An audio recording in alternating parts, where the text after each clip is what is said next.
안녕하세요. 오늘 저희가 함께 이야기 나눌 잔료는 바로 개인주의, 그러니까 나를 중심으로 세상을 보는 그 관점에 대한 글들이에요. 네, 맞아요. 이걸 통해서 개인주의가 정확히 뭘 말하는 건지, 또 어떤 모습으로 나타나고 우리 삶에는 어떤 의미가 있는지 좀 깊이 파헤쳐 보려고 합니다. 자, 이 자료들 속으로 한번 들어가 볼까요? 네. 이 자료들에서 딱 핵심을 짚어보면요. 개인주의라는 게 결국 내가 세상의 중심이다, 뭐 이런 생각에서 출발한다는 거예요. 모든 걸 나를 기준으로 이해해야 한다. 내 관심사, 내 목표가 최우선이고, 타인은 그냥 필요할 때만 찾는 존재, 그리고 자율성, 자기 충족이 아주 중요하고요. 그럼 뭐 가족이나 공동체 같은 건 좀 뒷전이 되는 건가요? 그렇죠. 약간 부차적인 고려 대상이 되는 거죠. 어떻게 보면 되게 독립적으로 보일 수 있는데 또 한편으로는 좀 고립된 시각일 수도 있고요. 흥미로운 시작인데요. 근데 사실 많은 사람들이 뭐 대놓고 내가 우주의 중심이야 이렇게 말하진 않잖아요. 그렇죠. 근데도 이런 생각이 우리 문화 깊숙이 자리 잡고 있다면 그 이유가 뭘까요? 이게 그냥 인간 본성 같은 걸까요? 아니면 뭐 다른 이유가 있는 걸까요? 자료에서는 한 두 가지 가능성을 이야기하더라고요. 하나는 말씀하신 것처럼 인간 본성 문제, 자기중심성 자체가 원래 좀 그런 성향이다 이런 분석이고요. 다른 하나는 조금 더 사회적인 해석인데 뭐 교회나 정부 같은 어떤 기존의 큰 조직들 있잖아요. 네네. 거기에 대한 실망감 때문에 나를 지켜야겠다 이런 뭐랄까 보호 반응으로 나타났다는 거예요. 보호 반응이요? 네. 결국 믿을 건 나뿐이다 뭐 이런 생각으로 이어질 수 있는 거죠. 그러니까 외부의 어떤 위협이나 실망감으로부터 나를 지키려는 약간 방어기제 같은 거군요. 맞아요. 그런 맥락인 거죠. 근데 자료 보니까 개인주의도 그냥 하나가 아니고 여러 갈래가 있다고 하던데요? 다 같은 나 중심은 아닌가 봐요. 네, 맞아요.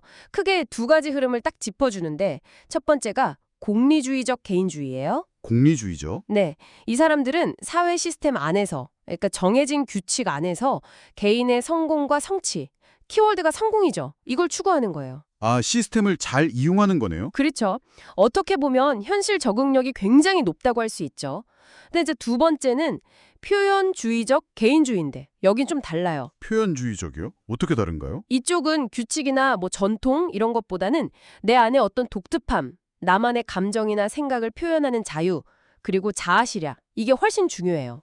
자유와 자아 실현. 네, 그래서 사회적인 제약 같은 걸 좀 위협으로 보고 답답해하고 때로는 막 저항하기도 하고요. 그렇군요. 확실히 다르네요. 하나는 성공, 하나는 자유와 자아 실현.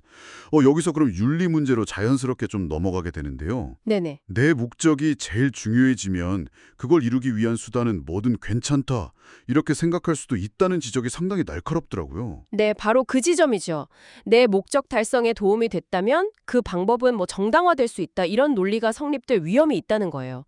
여기서 한 걸음 더 나가면 내 삶의 주인은 나고 나를 가장 잘하는 것도 난데 다른 사람이 내 삶의 방식이나 도덕적 행동에 대해 뭐라 할 권리가 없다. 뭐 이런 주장으로 이어지기 쉽다는 거죠. 당신이 나에게 도덕적 책임을 물을 권한이 없다. 뭐 이런 느낌이군요. 그렇죠. 결국엔 성과나 성공 이런 게 그 사람의 가치를 결정하는 거의 유일한 기준처럼 작용할 수도 있고요. 내가 뭔데 날 판단해. 뭐 이런 태도. 그럼 전통적으로 우리가 중요하게 생각했던 그런 덕목들 있잖아요. 신중함, 용기, 절제, 정의 같은 거요. 이런 가치들은 개인주의 시각에서는 어떻게 보일까요?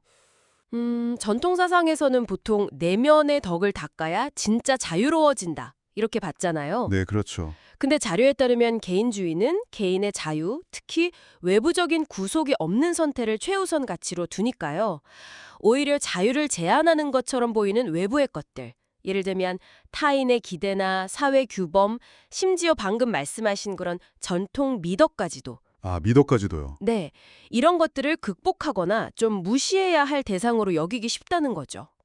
내면을 들여다보는 것보다는 외부 환경을 바꾸는 데 더 집중하게 되고요.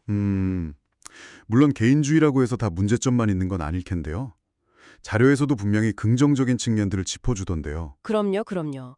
중요한 세 가지를 인정하는데요. 첫째는 아무리 어려운 상황에서도 우리가 어떻게 반응할지는 선택할 수 있다는 거.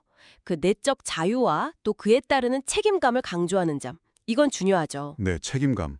둘째는 그냥 현재 상태에 머무는 게 아니라 뭔가 좀 더 의미 있는 존재가 되려는 욕구, 달라지려는 욕구, 성장 욕구라고 할 수 있겠죠? 이걸 인정한다는 점. 그리고 셋째는 내가 스스로 깊이 고민하고 선택한 신념이 생각보다 훨씬 큰 힘을 발휘한다는 거. 신념의 힘을 보여준다는 거예요. 이건 분명 개인주의가 가진 어떤 강점이죠. 네. 내적 자유와 책임, 성장 욕구, 신념의 힘. 확실히 설득력 있는 부분들이네요. 하지만 이런 강점들에도 불구하고 자료는 개인주의가 가진 여러 문제점들을 또 지적하면서 좀 주의를 환기시키고 있어요. 여기서 우리가 진짜 좀 곱씹어봐야 할 부분들이 나오는 것 같아요. 맞습니다. 핵심적인 문제점을 한 3가지 정도로 요약해 볼 수 있을 것 같은데요. 첫째는 현실 인식 자체가 좀 잘못되었다는 거예요. 현실 인식이요? 네. 우리는 우주의 중심도 아니고 완전히 자기 충족적이지도 않고 모든 걸 내 맘대로 통제할 수도 없는데 개인주의는 자칫 이런 환상을 좀 부추길 수 있다는 거죠. 내가 다 할 수 있다는 생각 같은 거군요. 그렇죠.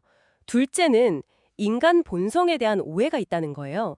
사람은 본능적으로 깊은 사랑이나 관계를 원하는데 개인주의는 타인과의 관계에서 오는 어떤 고통이나 상처를 피하려고 하다 보니까 네.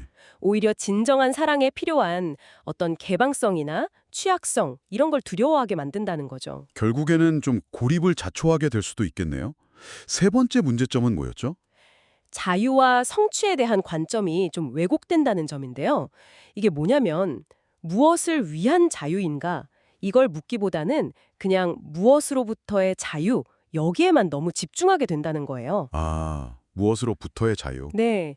그러다 보면 결국에는 사회가 정해놓은 성공 기준이든 아니면 그 기준에 대한 반항이든 간에 결국 타인의 기준에 따라서 자기 가치를 평가하게 되는 좀 역설적인 상황에 빠질 수 있다는 거죠.